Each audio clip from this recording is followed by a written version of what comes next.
Hello everyone, I am very glad that you're joining this story. Subscribe, like, and comment. Enjoy the story, smile more often.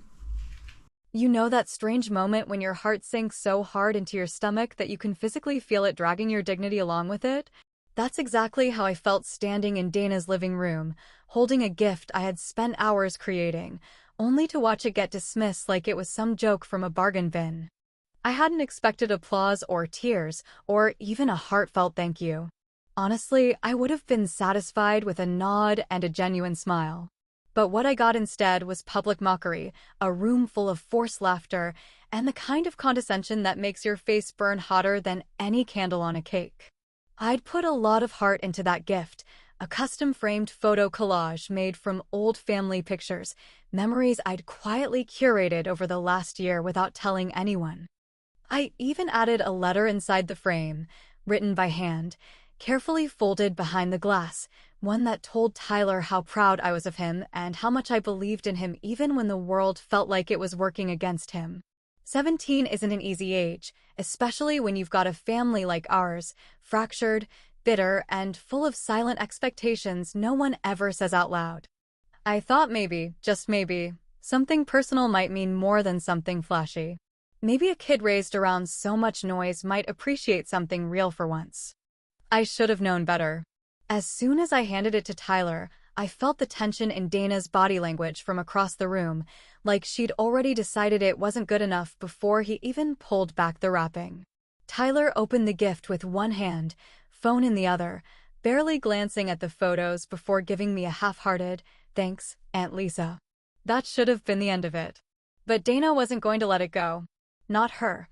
She leaned in, loud enough for everyone in the room to hear, friends, cousins, neighbors, and said, "Seriously, Lisa? A photo frame? What is this, a retirement party? You couldn't just buy him a car like a real aunt."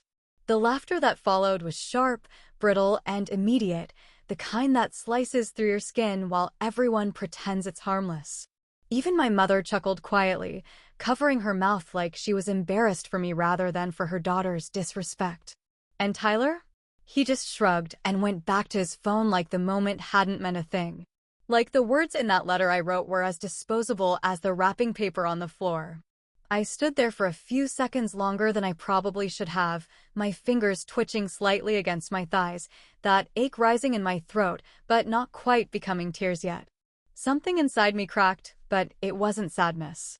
It was clarity. Cold, sharp, brutal clarity.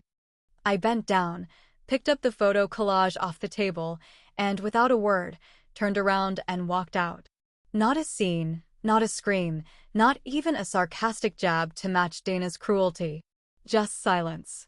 They all stared at me. I could feel it behind my back as I moved toward the door. The confusion, the awkwardness, the discomfort that comes only when someone finally breaks the script everyone's gotten used to performing in. I didn't give them a show. I gave them silence.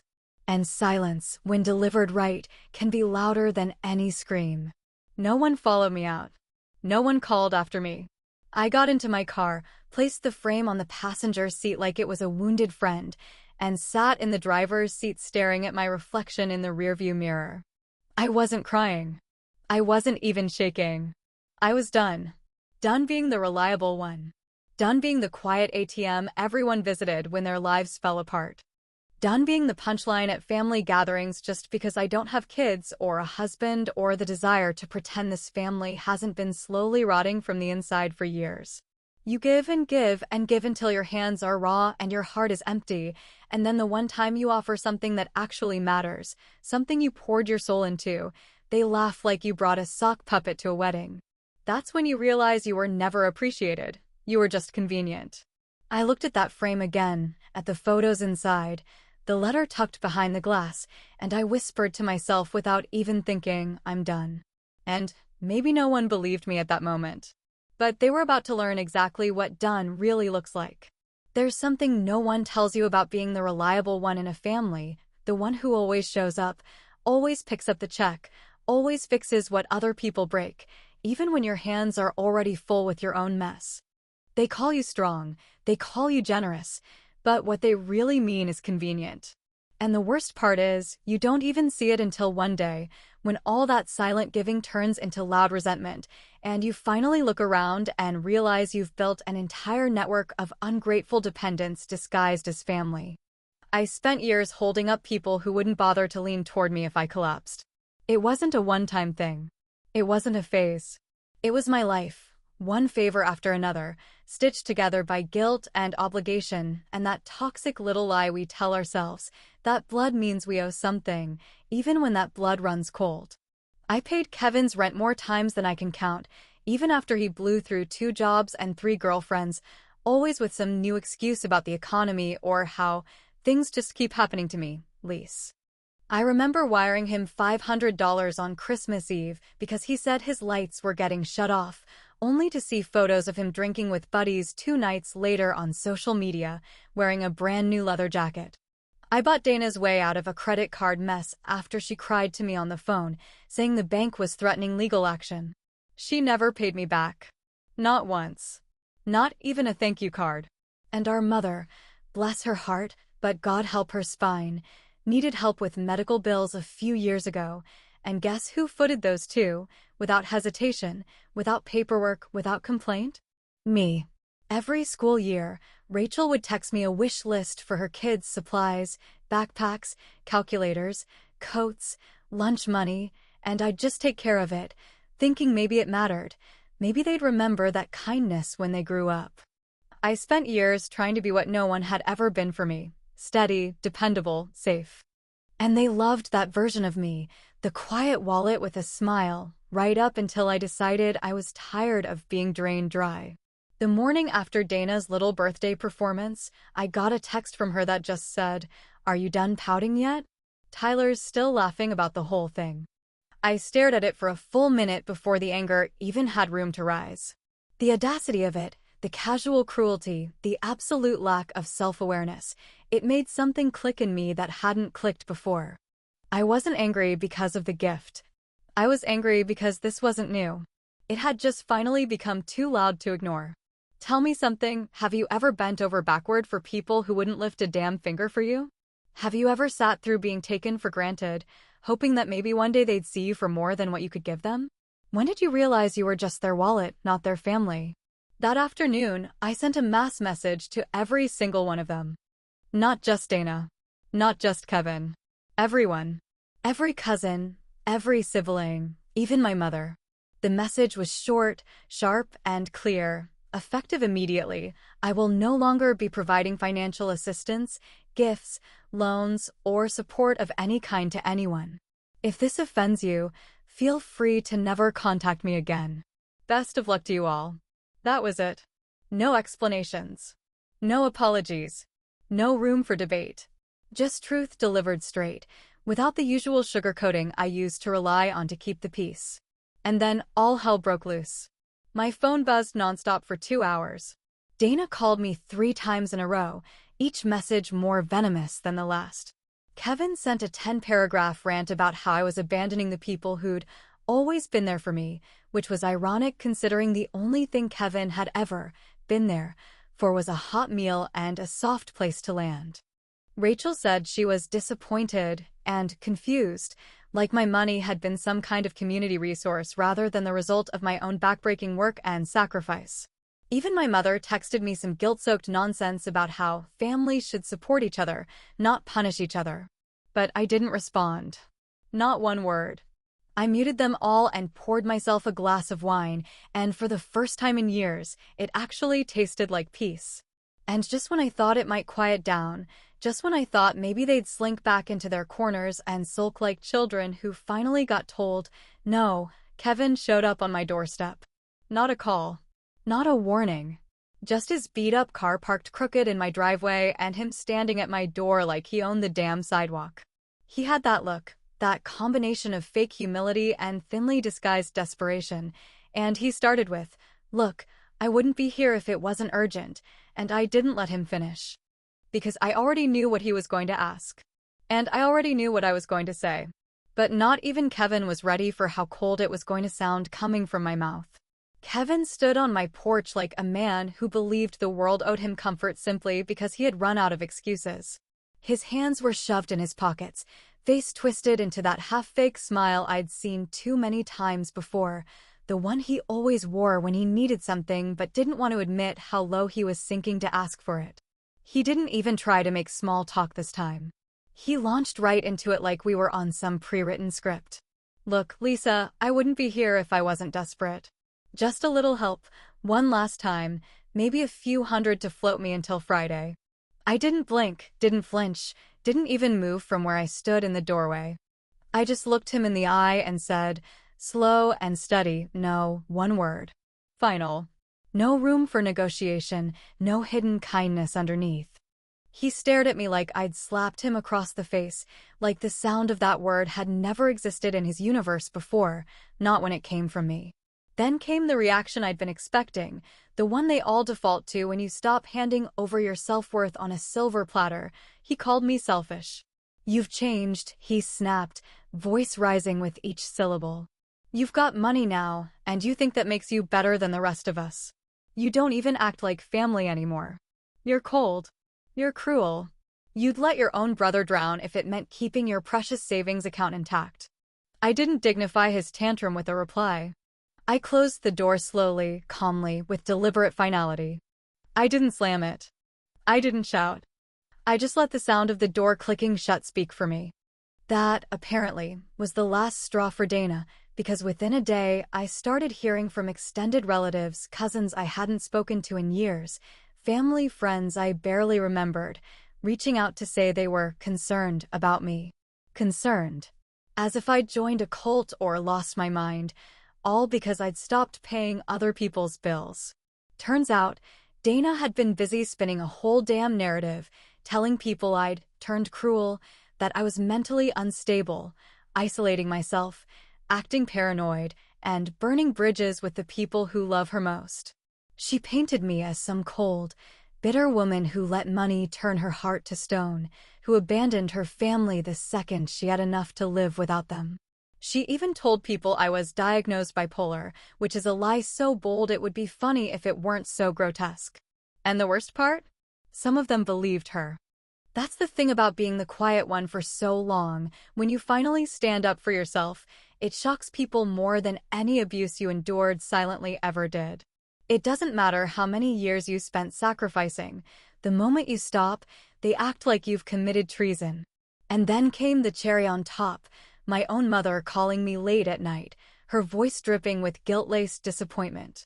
"You're tearing the family apart, Lisa," she said, as if I'd been the one throwing matches while everyone else was just trying to hold things together. She told me I needed to apologize to Dana, that I should reconsider cutting everyone off so harshly. I just let her talk, let her list all the reasons I was wrong, let her pile every ounce of generational guilt onto my shoulders while I stared out the window and watched the wind whip through the trees outside like it was trying to scream louder than she could. That phone call changed something in me, not the way they hoped it would. It didn't soften me or guilt me into retreat. It sharpened me. I realized I wasn't just dealing with manipulation anymore. I was dealing with an organized smear campaign, a coordinated effort to paint me as unstable so they could justify their own entitlement and greed. So I started digging. Not emotionally, not spiritually. Financially. I pulled out every receipt, every wire transfer confirmation, every old email with a subject line that began with, "Can you help me out just this once?" I built a folder thick enough to crush a skull, one that tracked every dollar I had ever given to these people who now called me heartless. That's when I found it, buried in an old email folder I hadn't opened in years. A notification from a loan agency I didn't recognize, dated back to a time when Dana was supposedly in a rough patch. It took me less than 10 minutes to confirm what I feared. She had used my name, my credit, to open a personal loan without ever telling me. My credit had taken the hit. The debt had long since been closed, probably paid off with one of my own gifts, but the betrayal carved its way straight through my spine like a blade dipped in ice. I sat there staring at the screen, heart pounding, fingers trembling, not from shock but from rage so clean and sharp it felt surgical. This wasn't just about selfishness anymore. This was theft. This was identity fraud. This was criminal. This was war. And I wasn't going to cry about it. I wasn't going to scream. I was going to lawyer up. Because if they wanted to play dirty, I was about to show them what playing smart looked like. And I promise you, they weren't ready. There's a particular kind of rage that settles in your bones when you realize someone didn't just take advantage of your kindness, they calculated it, weaponized it, and then wrapped it in a bow of family loyalty so you'd feel guilty for noticing the theft in the first place. After discovering the loan Dana had taken in my name, without my consent, without even the decency of a damn heads up, I didn't cry, and I didn't call anyone to scream. I walked straight into my bedroom, opened my laptop, and sent a message to an attorney I'd met years ago at a networking event, the kind of sharp-eyed woman who didn't blink when the room got messy.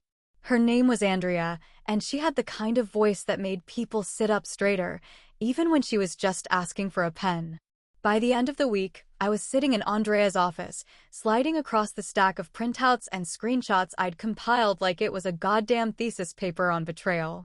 She flipped through each page carefully, nodding as she read, tapping her fingernail against the desk when she paused to highlight a particularly damning detail.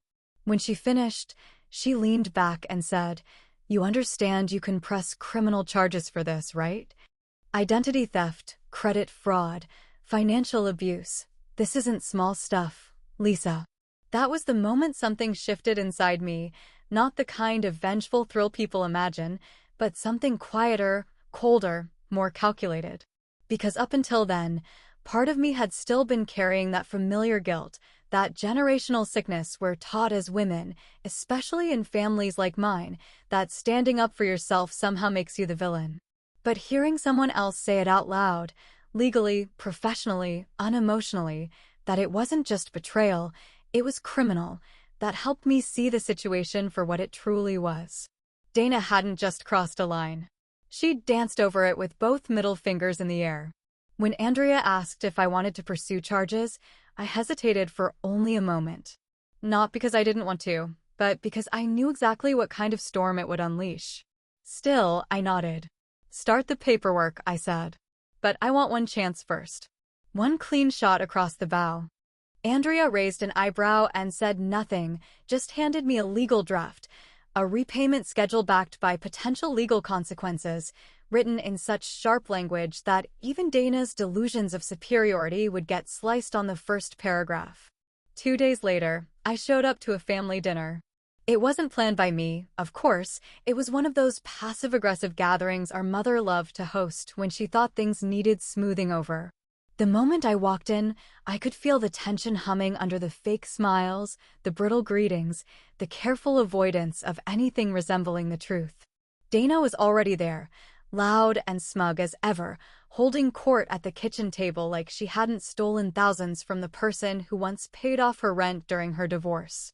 I waited until the salad hit the table before I pulled out the manila envelope from my bag and slid it across the table toward her, slow and deliberate, like I was handing her a loaded weapon. She glanced at it, laughed awkwardly, and said, "What's this? Another spreadsheet?" I didn't smile. I didn't even blink. I just said, "That's your repayment schedule. You owe me over $8,000, Dana. And if you don't start making payments by next month, my attorney will file charges." It's not a threat. It's a timeline. The table went dead silent. You could hear forks hit plates. Our mother looked like she'd swallowed a nail. Kevin muttered something about overreacting, and Rachel just stared down at her wine glass like it had suddenly become the most fascinating object on earth. Dana, of course, laughed. That sharp, defensive laugh she always used when she was cornered but didn't want to admit it. "You're not going to follow through," she said, smirking. "You're bluffing. You'd never drag your own sister into court. You're just trying to scare me." I leaned in closer, my voice low and calm, and said, "You already dragged yourself there the moment you signed my name without my consent. I'm just escorting you to the door." That dinner ended earlier than expected. People scattered like roaches when the lights come on, everyone too uncomfortable to look me in the eye, but not brave enough to defend her either. As I walked out, my phone buzzed. One short message from a cousin I hadn't spoken to in years. It read, "You've started something bigger than you realize. Be careful." I stared at that text for a while, trying to decide if it was a warning or a threat or maybe both. Because part of me had already started to wonder what else had been done behind my back. What other strings had Dana or even Kevin pulled over the years, counting on my silence, my guilt, my assumed loyalty to keep me blind and quiet? The next morning, Andrea called. She sounded more serious than usual, even for her. "Lisa," she said, "we found something else. You need to come in." And that's when I knew this wasn't just about one loan. This rabbit hole went deeper than I ever imagined. And I was already halfway down. There's a peculiar kind of silence that falls over a family right before the knives come out, not the kind you hear in peaceful moments, but the kind you feel crawling across your skin, heavy and bitter, like smoke before a fire. And I knew the second I left that dinner, the second I made it clear that this time I wasn't backing down, that silence had already started to curdle into something nastier. I hadn't even gotten home before the family group chat lit up like a damn bonfire. At first, it was subtle, a few passive-aggressive memes, some thinly veiled jokes about money-changing people, but it didn't take long before Dana dropped the mask completely. Screenshots started flooding my phone from a cousin who hadn't picked a side yet. Messages from Dana, copied and pasted with timestamps, showing just how deep the rot went. "We need to cut her off first," she wrote, like this was some mob trial and I was a traitor to be exiled. "If she wants to act like she's better than us, fine. Let's show her she's not as indispensable as she thinks." Then came the cherry on top. "She's got everyone fooled, but I know she's not stable. I've seen her spiral before. This is just another one of her episodes."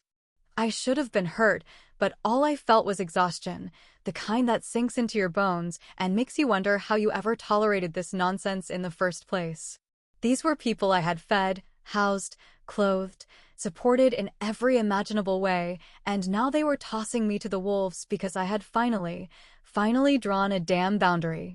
It was textbook, really. The moment you stop playing savior, you become the villain in their story. But I didn't argue. I didn't respond to the messages or try to clear my name in that cesspool of fake loyalty and thinly disguised resentment. Instead, I spent the night compiling something else, something that would speak louder than any emotional plea ever could. I went through every payment, every bank transfer, every loan, every grocery bill, every favor disguised as just a small thing, sis, and I put it all together into a single, cold, factual list. I didn't write it with venom.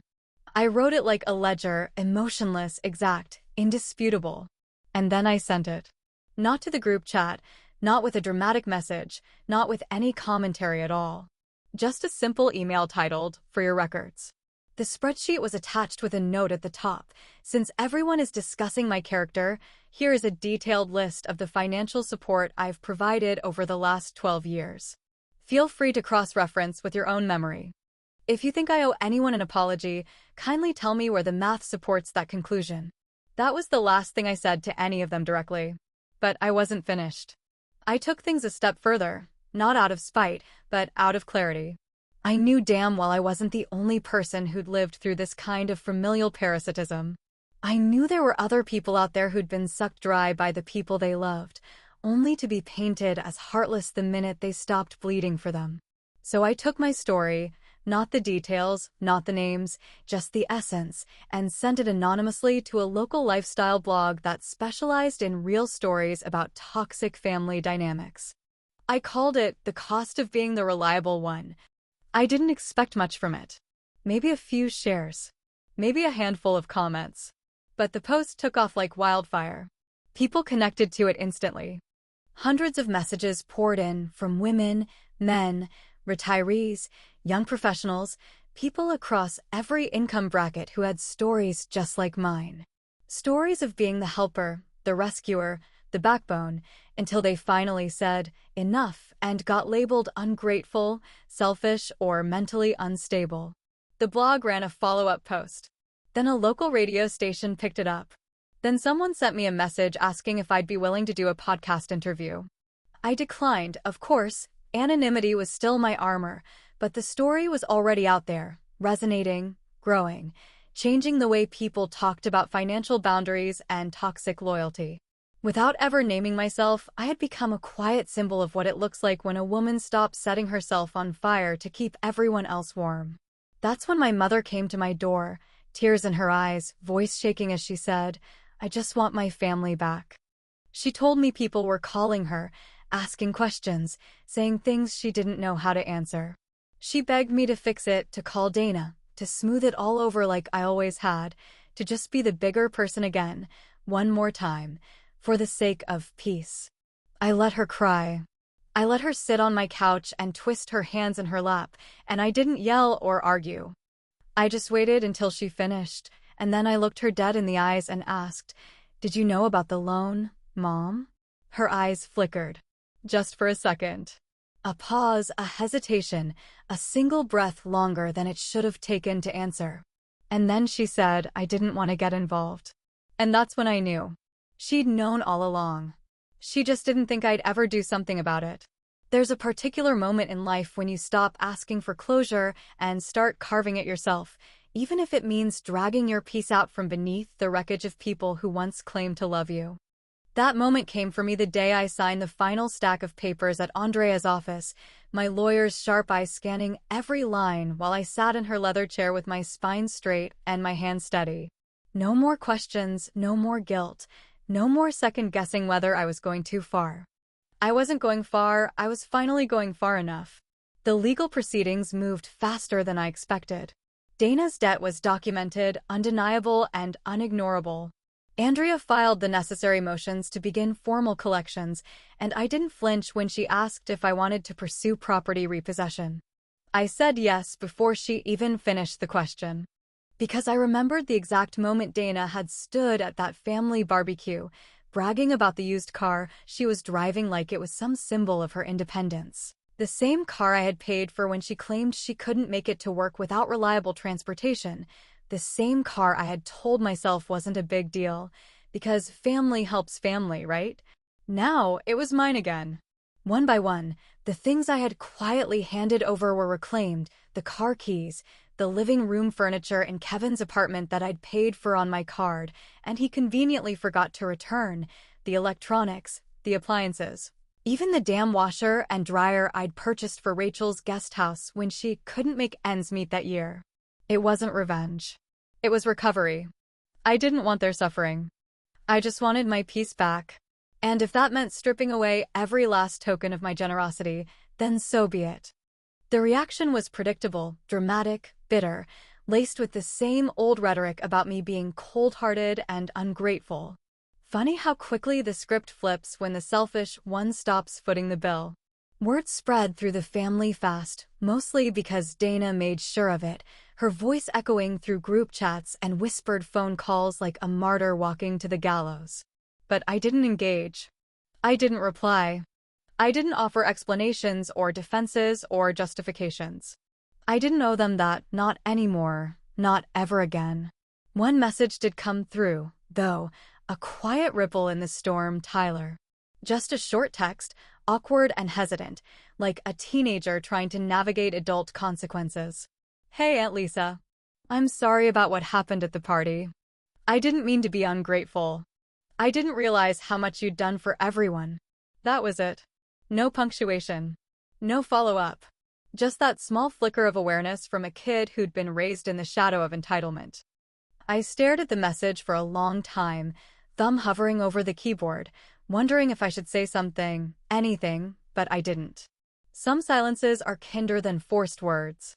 I sold my house 2 months later, packed what little I truly owned into a moving truck, and drove across 2 state lines with nothing but a new lease and a business plan.